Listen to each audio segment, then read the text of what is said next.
अस्सलाम वालेकुम four class, how are you? I hope you are all fine. Four class बेटा, जैसा कि आप जानते हैं कि हम अपना थर्ड टर्म का यूनिट नंबर 10 जो है वो स्टार्ट कर चुके हैं और इसका फर्स्ट जो लेक्चर है वो जा चुके हैं। आज हम इसका सेकंड लेक्चर स्टार्ट करेंगे यूनिट नंबर 10 का, जिसमें हमने कल पढ़ा था कि हमारे पास जो है वो इलेक्ट्रिसिटी क्या है और इसकी टाइप्स क्या हैं। लेट्स फाइंड आउट में हमने कुछ पढ़ा था। Connect a cell to a bulb by wires made of metal. कह रहे हैं कि एक आपने सेल, जिसको हम बैटरी भी कहते हैं, जैसा कि आपको पिक्चर में नजर आ रहा है, ठीक है। इसको आपने, ये वायर्स हैं, इनको वायर्स के जरिए आपने एक बल्ब के साथ कनेक्ट करना है। देन क्या करना है आपने?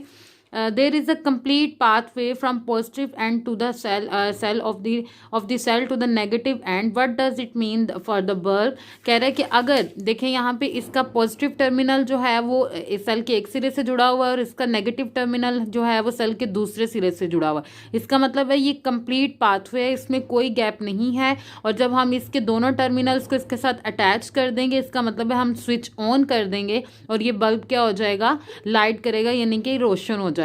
ठीक है, आज का हमारा जो लेक्चर है फोर्थ क्लास वो स्टार्ट हो रहा है। आज का हमारा टॉपिक है सेल। ठीक है, अब सेल क्या है हमारे पास? Cell is a source of energy. Cell जो है ये एनर्जी का सोर्स है। Which push the charge in a circuit, जो कि चार्ज को पुश करता है। कल हमने चार्ज पढ़े थे, एक होता है पॉजिटिव और एक होता है नेगेटिव। यहाँ पे सेल के ऊपर पॉजिटिव और नेगेटिव चार्ज मेंशन है।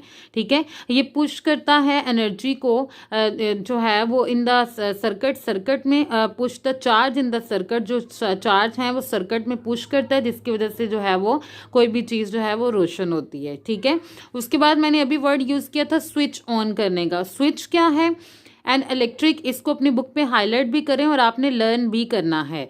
An electric current can be turn on and off by a switch. जैसा कि आपके घरों में भी स्विच यूज़ होते हैं, जिसको आप ऑन और ऑफ करने के लिए यूज़ करते हैं, यहाँ पे भी वो यही बात कर रहा है कि इलेक्ट्रिक करंट को हम टर्न ऑन और ऑफ कर सकते हैं किसके ज़रिए? स्विच के ज़रिए।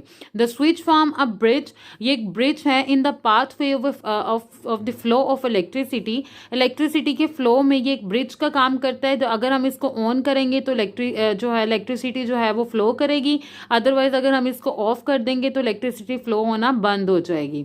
When you turn the switch on, जब आप स्विच को ऑन करेंगे, the current flow along the wire, तो वायर्स में से जो है वो करंट फ्लो करेगी। Because the small metal piece inside the switch complete the circuit, क्योंकि उसके जो अंदर अगर यहाँ पे कोई गैप नहीं है, कोई स्विच नहीं है, तो ये डायरेक्ट इसको लाइट जो है वो फ्लो करेगी इसमें।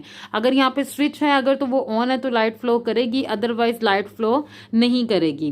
This is known as a close circuit. इसको हम क्या कहते हैं? ये क्लोज सर्किट है। At it allow the electricity to flow without interruption, क्योंकि ये हमारे पास जो है वो सर्किट विदाउट इंटरप्शन जो है वो अलाउ करता है कि उसमें से इलेक्ट्रिसिटी जो है वो पास आउट हो सके।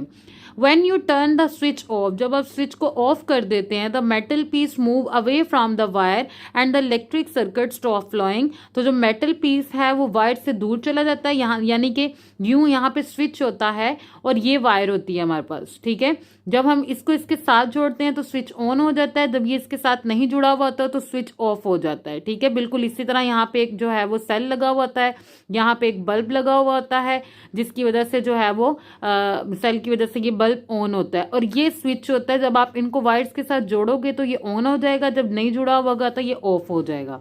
और this is known as an open circuit. अगर ये खुला हुआ होगा तो इसको हम क्या कहेंगे? ये ओपन सर्किट है। Which does not allow electricity to flow through it due to the break in the electrical part, क्योंकि उसमें ब्रेक आ जाता है, उसमें गैप आ जाता है, जिसकी वजह से उसमें से इलेक्ट्रिसिटी फ्लो नहीं कर सकती। ठीक है, उसके बाद है फोर्थ क्लास, हमारा नेक्स्ट टॉपिक है आज का conductor and insulator. Conductor and insulator क्या है? material that allow an electric charge to pass along them are called conductor। कह रहे हैं कि ऐसे मटेरियल जो अपने अंदर से या जिनमें से इलेक्ट्रिक चार्ज जो है वह पास आउट हो सकते हैं, उनको हम कहते हैं ये कंडक्टर हैं। यानी वो वाली चीज़ें जिसके अंदर से बिजली गुजर सकती हैं उनको हम कहते हैं ये कंडक्टर्स हैं। Metals are good conductor of electricity, जैसा कि उसने एग्जाम्पल दी है कि मेटल जो है वो इलेक्ट्रिसिटी के अच्छे कंडक्टर हैं।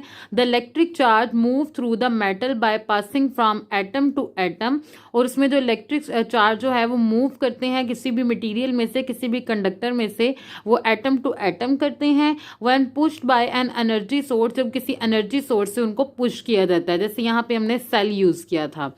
Material that do not an electric charge to pass along them are called insulator, और ऐसे मटेरियल जो अपने अंदर से इलेक्ट्रिसिटी को गुजरने नहीं देते हैं उनको हम कहते हैं वो इंसुलेटर हैं। कंडक्टर को, इंसुलेटर को, स्विच को, सेल को अपनी बुक पे हाईलाइट करें और इसको आपने लर्न भी करना है।